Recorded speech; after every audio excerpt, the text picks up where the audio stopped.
Hi guys, welcome to the start of another reading vlog, and I'm sorry about the terrible lighting because this is what happens when I film vlogs.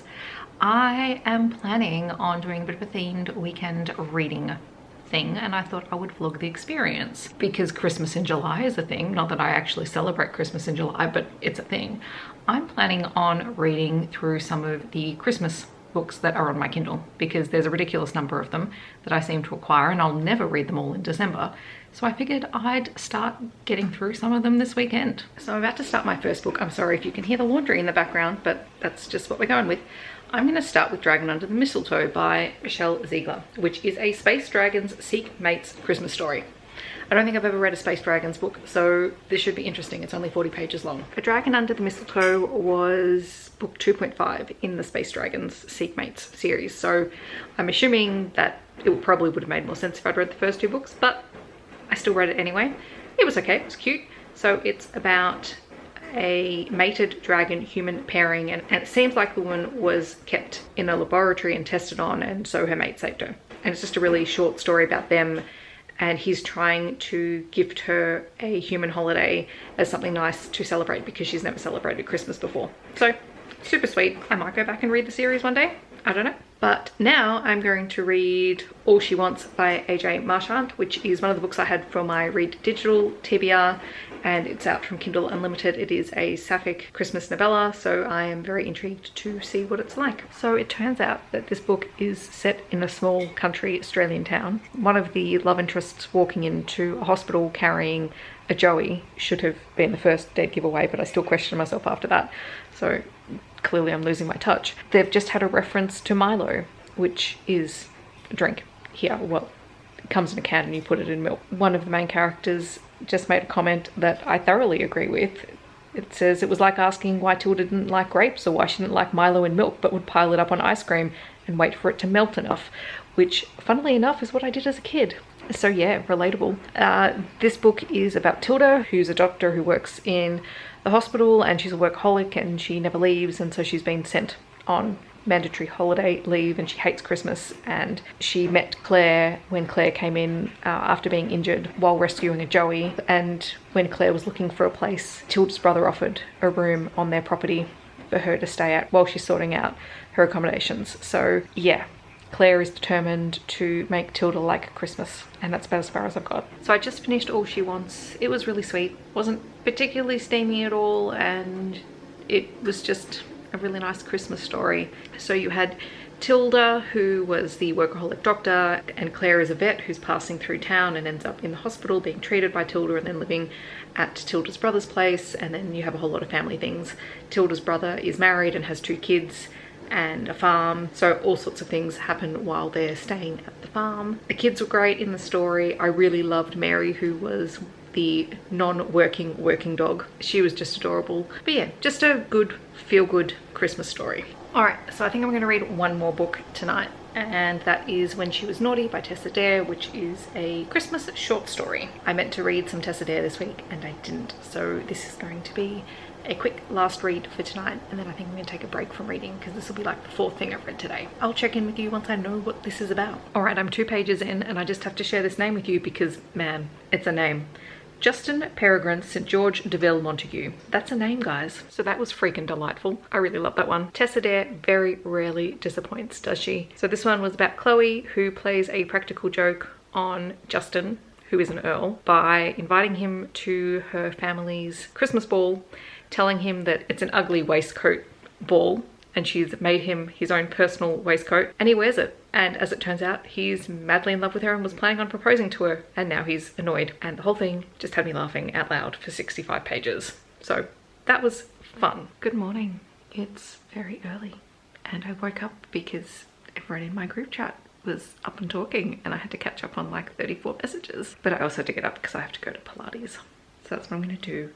And then we come back and continue my Christmas book reading. So it's much later in the morning now, and I've just been to buy myself a ginormous hot chocolate because I've been out buying cover pots for repotting some of my houseplants because they're all getting a little bit big.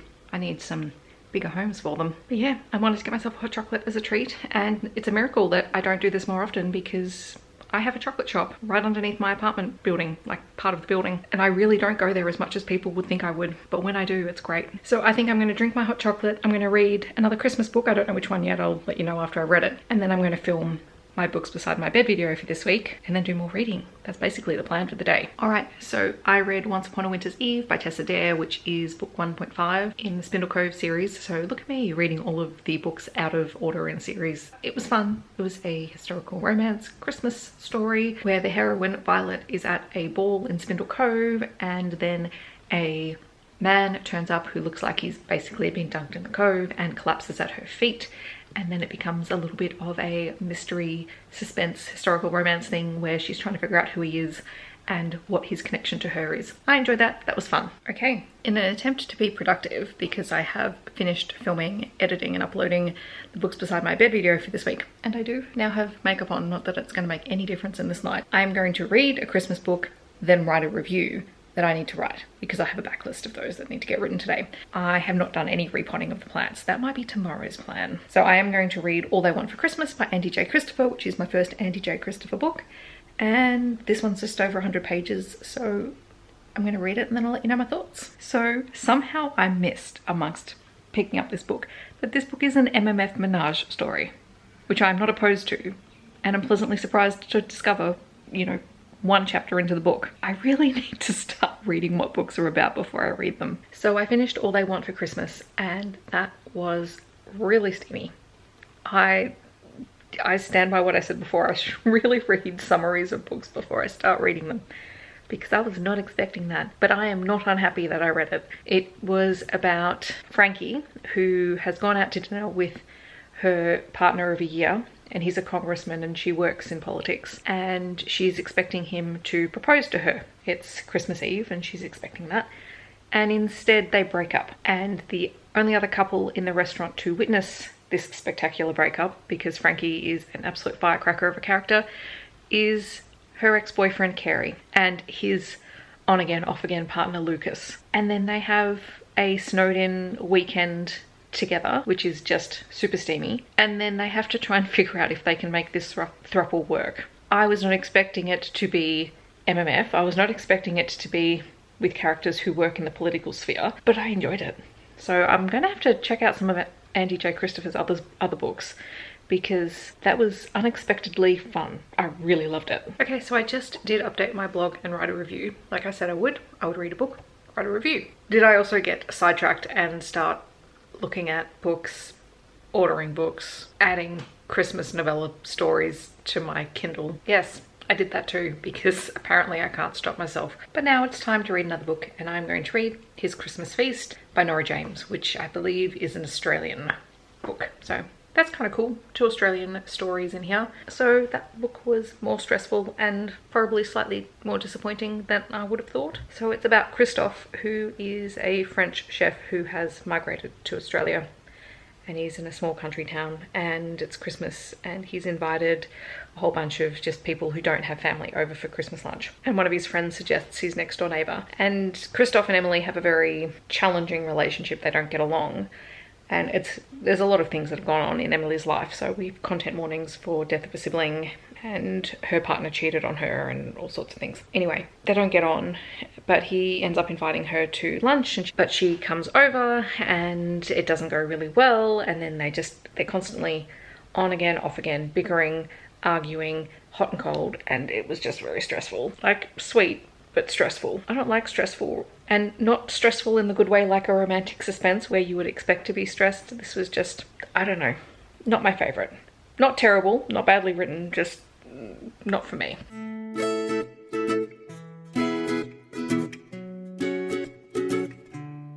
Alright, so I just finished the most recent Christmas book, which was Merry Inkmas by Talia Hibbert, which I really liked, but was definitely a lot heavier than I was expecting it to be. So this one is just over 200 pages, I'm pretty sure. And it's about Bailey, who is a barista, and she has a regular customer who comes in, who she doesn't know his name, but he always gets her to choose the type of coffee that she makes for him and asks her to make it a surprise. In the very first chapter, he's come in, she's made the coffee, and then a homeless guy has come in to the coffee shop, and his name is John, and Bailey knows him really well and is really concerned about him, and the result of that concern being that she ends up losing her job because her boss is a pain in the ass. So this one does come with content warnings for topics dealing with homelessness as well as domestic abuse. As Bailey is helping John, she learns the name of this mysterious customer, and his name is Cash, and he is a tattoo artist and he owns his own tattoo shop and he's quite famous for it. And because she loses her job, he offers her one as his receptionist, and so they begin to spend more time together. This one is very slow burn. It is very, very steamy once we hit that part of the book, but it was a lovely story despite how heavy it was. So I'm glad that I read that one, but I think after that I just need to take a break. So I'm going to do some video prep stuff tonight and just watch something on TV. Anyway, I'll check in with you guys tomorrow. I'm going to do one more day of Christmas novella reading and we'll see how many books I get to. Good morning. Welcome to day 3 of my Christmas in July vlog. It is Sunday morning. It is nearly 8:30. I'm going to go for a walk. Hopefully get some steps and movement in for the day, although I suspect I'll probably need to go for another walk this afternoon, but I just want to do it before there are people around. And then I'm going to come back and do a whole bunch of stuff, plus read some books for you today. So let's see how this goes.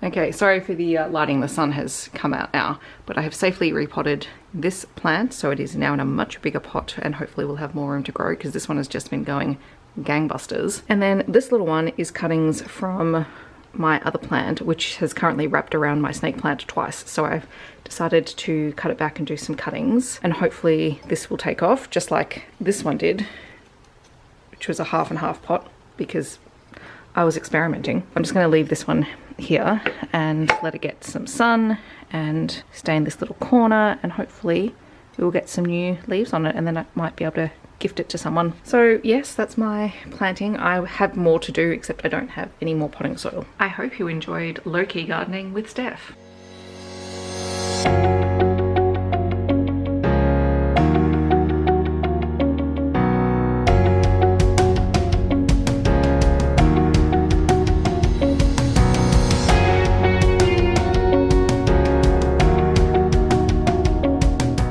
Like every time I vlog, I end up making slow cooker pulled pork. So there you go. You got a little bit of glimpse into how that gets put together, and hopefully that will be ready by dinner time. For now, I'm going to read Loving the Mountain Man. I have repotted the plants. I have filmed a video on how long it takes me to create booktube content, which will hopefully already be up by the time this vlog goes up. Now it's time to read a book. All right, so I know I haven't been doing heaps of check-ins in the middle of books, but I wanted to do this one because this one's a little bit longer. It's really good so far. So Krista went to a work party and turns out her boss had cancelled the party but still let her come, and then hit on her, and she fought back and left and drove in the car, and then the car slid on black ice basically off the side of a cliff.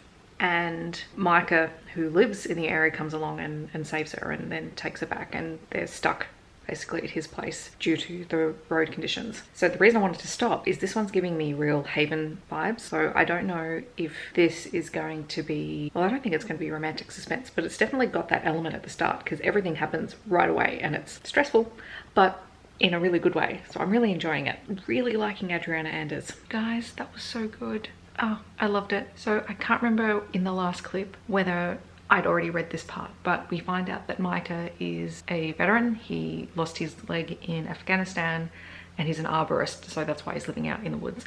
And he's obviously got some PTSD. He struggles to be around people, which is why he lives on his own. And they get snowed in, so you've got forced proximity, and it was just glorious. Really, I loved it. One of my favorites from this vlog. Alright, so I just read Stuck by Ainsley Booth, which is a prequel to a duology that she has. And it's like a 54-page short story about two characters from one of the books in the duology. And it is about Hazel, who is an erotic writer who is traveling on the train to Ottawa. She ends up sitting across from this man and she's writing, and then the train stops. And then she starts to talk to the man, and then the power goes out. And it turns out that both of them actually know each other. He was the boyfriend of her best friend in college. They also had a brief moment after he'd broken up with her best friend. And the last thing she told him was, the next time that you see me, pretend like you've never met me. And that's exactly what they'd done. And then it gets very hot and steamy after that. It was interesting. I'm almost intrigued to pick up their full-length novel. I don't know, I'm gonna have to keep that one on the back burner. But yeah, definitely interesting.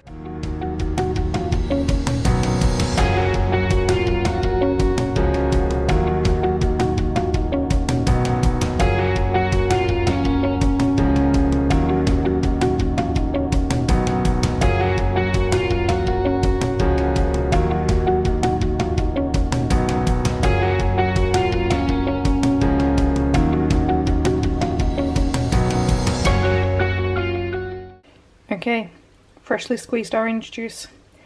I got all of those oranges from one of my students. So now I am up to my next Christmas novella. It is I'll Be Home for Christmas by Beverly Jenkins, because I need to read some Queen Bev. I also have chocolate. Not that I need to eat these, but I'm going to anyway. Okay, so I have super mixed feelings about this one because it's great. Beverly Jenkins is an amazing writer and she could make me almost like everything, except for the fact that this is a second chance romance where the hero had previously cheated on the heroine. I don't know if the groveling made up for it, because it wasn't like a one-off cheating thing, it was a rather substantial cheating thing. I just don't know how I feel. Dina is a Broadway star and she had previously been engaged to Morgan, who is a world famous dessert chef, and then he cheated on her and it went public and they broke up, and it's been like 4 years since then.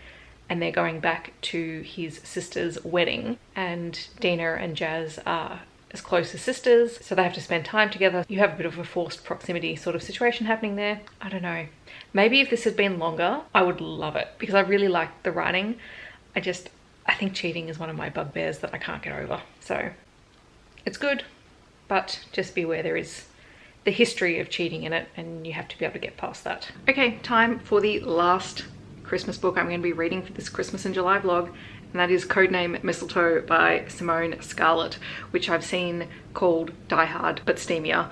And also the tagline is a heartwarming Christmas romance with explosions, which is why I saved it for last, because it sounds right up my alley. Okay, so this book is hilariously stupid and I'm loving it. We open up with Dex, who is dressed as a stripper Santa, and Holly, who is an elf. They've been hired to perform at a investment company who are basically a bunch of dudes acting like frat boys. And I've just gotten to the part where the bad guys reveal themselves as being really terrible caterers who are just there to hold everyone hostage. It's so bad it's good. So that was freaking ridiculous and I loved it. Every second of it. I have no words. It's truly ridiculous. So that was the last book that I was reading for this Christmas in July vlog. I am going to work out a few stats and things and I'll pop back and wrap up this reading vlog. I'm here to wrap up this vlog.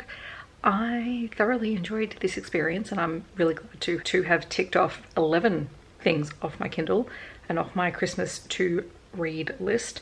So I worked out I've read 11 things, ranging from short stories to short novels. I think the longest book that I read was 227 pages, but overall I read a total of 1,493 pages.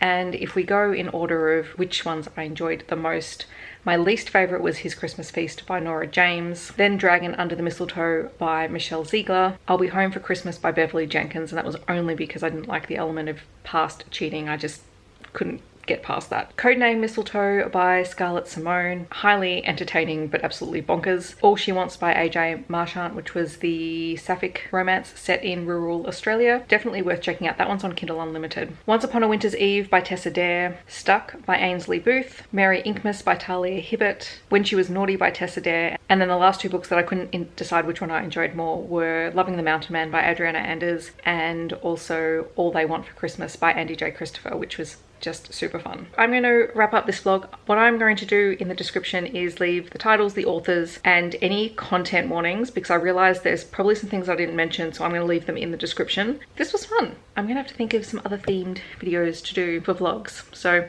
if you have any suggestions, let me know in the comments. If you've read any of these books, feel free to let me know in the comments, or if you want to let me know that you're here but you don't want to leave a comment, feel free to leave your favorite Christmas emoji. I'll see you guys in my next video. Thanks so much for watching.